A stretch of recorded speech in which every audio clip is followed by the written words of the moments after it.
Hi, everyone. I've been asked by many of you to make comments on the antitrust suit against U.S. Soccer and Major League Soccer that's been filed by the North American Soccer League.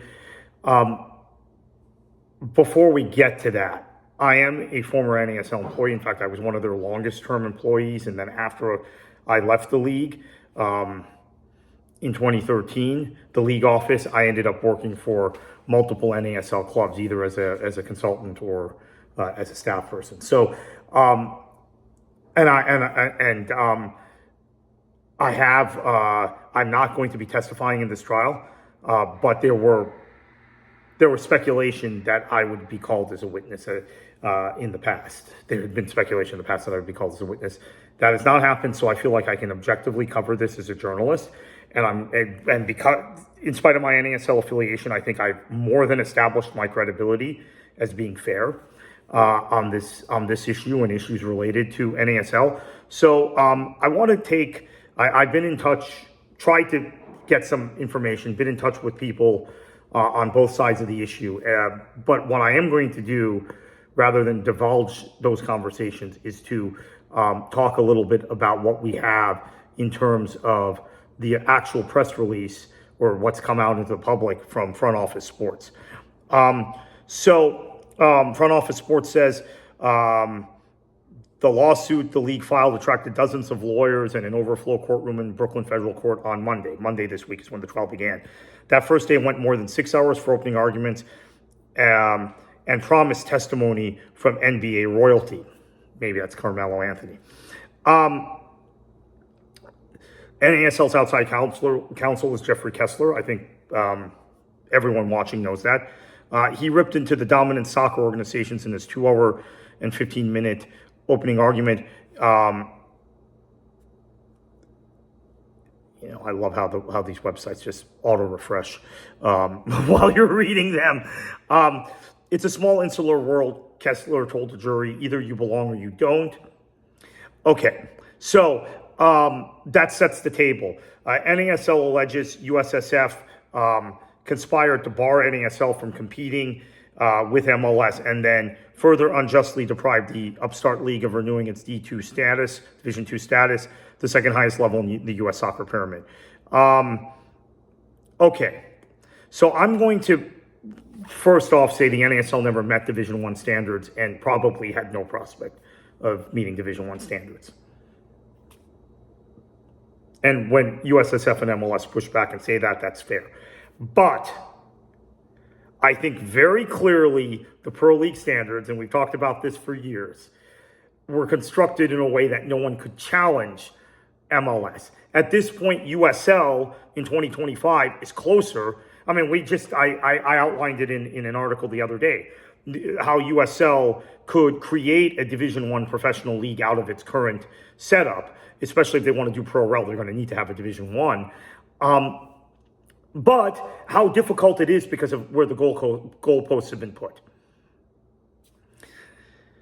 And how these clubs that would, I think, easily fit into European First Division, Sacramento and Louisville in particular, Lou City and Sacramento, could be denied being part of a Division I in the United States. So those are legitimate arguments. That's why I find the discussion about the Pro League standards and the collusion between USSF and MLS more compelling and critical from this case, and it is an antitrust lawsuit, keep that in mind, than the actual plight of the NASL.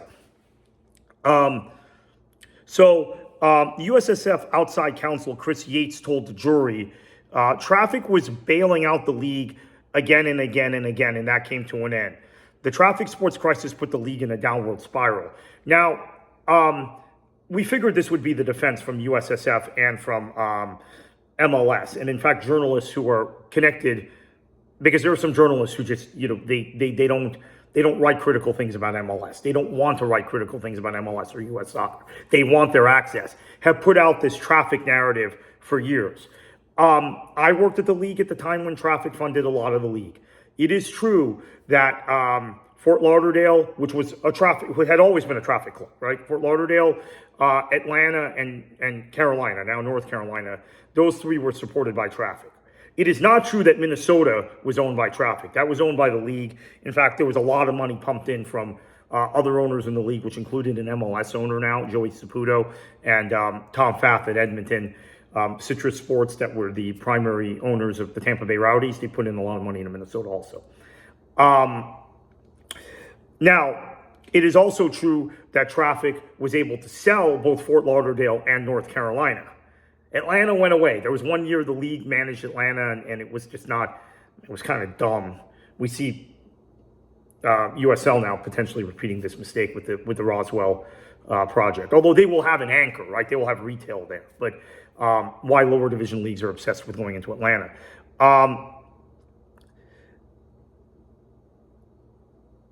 The 3-week trial, presuming there is not a settlement, will see the testimony of MLS Commissioner Don Garber, FC Dallas and Kansas City Chiefs owner Clark Hunt, Big East Commissioner Val Ackerman.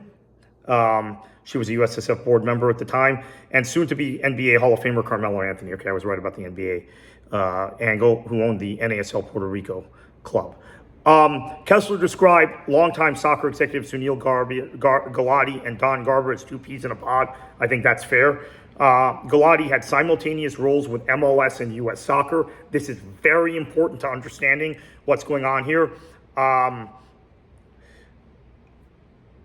And he said he would call Gulati and Garber as witnesses to the allegedly illegal conspiracy between the MLS and USSF. Lawyers for USSF and MLS strenuously argued there is and is nothing untoward about the MLS-USSF relationship, and Garber recused himself over critical votes in question. That is true. Garber did recuse himself, but that does not matter, as the reality of the situation is that, in my opinion, it doesn't matter. The reality of the situation is Sunil Gulati relationship with MLS led to USSF rules being constructed to protect MLS. Now, again, I don't think NASL was in a position to challenge MLS. And perhaps USSF and MLS would have been wiser to conceal their alleged collusion by just letting NASL die on its own a year or two later. But they didn't do that, right? They did put their finger on the scale. But I don't think NASL was ever going to challenge MLS. The NASL was not a competitive threat, Brad Ruskin, MLS's outside counsel, stated. NASL was just not on MLS's mind. Half true, half false. NASL was not a competitive threat, correct. But it could never be a competitive threat because of the construct of the Pro League standards. NASL was just not on MLS's mind. I don't think that's true. I think from the moment the New York Cosmos came into the MLS, they were kind of obsessed with because they had done everything they could to kill the Cosmos lore, right? And the aura of MLS 1.0. Although we had already learned by tapping into nostalgia when I worked at the league office with the Tampa Bay Rowdies and the Fort Lauderdale Strikers, that there was still plenty of nostalgia out there. The Cosmos, that just elevates it. The once-in-a-lifetime movie that Disney put out, ironically an MLS rights holder, it was a Miramax film, right? But it was Disney, ESPN Films, ironically enough, increased that lore.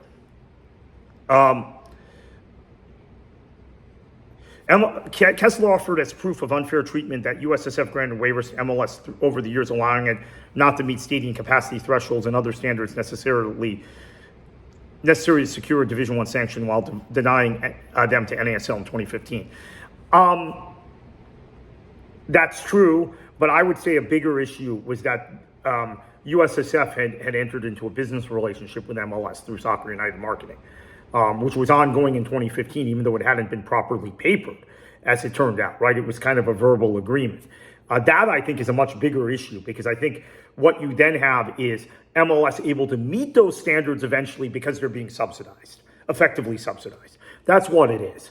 That's a subsidy. It's the same thing, people, I don't want to get into this H-1B immigration visa thing right now, but part of my objection to that is I've always seen it as a government subsidy. I've seen it as a version of what we call lemon socialism, which is a government infused capitalism, right?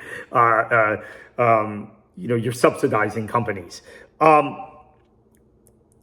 Ruskin argued when the USSF agreed to sanction and allowed standard waivers, there were reasons for this. A team, for example, moving into a smaller facility while building a new one, while NASL was turned away from waivers. He said it was over poor business plans. This is fair, but again, I think and I hope and I assume later in the trial, NASL and Kessler are going to get into the Soccer United marketing issue. NASL never met U.S. soccer's minimum standards, Yates said. It never put in the work, never built those stadiums, never went out and signed great players. Okay, so you could make the argument about the first two. I would push back as a former league employee, but you could make that argument. We did build a stadium in San Antonio. We would have eventually built stadiums. We had stadium plans. I still have them on my computer for Fort Lauderdale. We would have built a stadium eventually. I'm pretty confident in some other places as well. But there were some absolute shit shows, for lack of a better term. San Francisco was a shit show of epic proportions in 2017. Oklahoma City in 2016. I think we would have eventually gotten a stadium in Jacksonville, but that club had to survive, which it's had to go down to the amateur level to survive, as we've seen. NASL never met U.S. soccer's... Okay, they never went out and signed great players. Raul isn't a great player? I mean, come on. Marco Senna. I got to see Henry Thomas and James Marcelin. I got to work with those guys in Fort Lauderdale. Cleverson, I got to work with. Never signed great players. What the... So yeah, that's where we are in the trial now so far, and I'll continue to update as we get further along in this, and look forward to continuing to follow and cover this.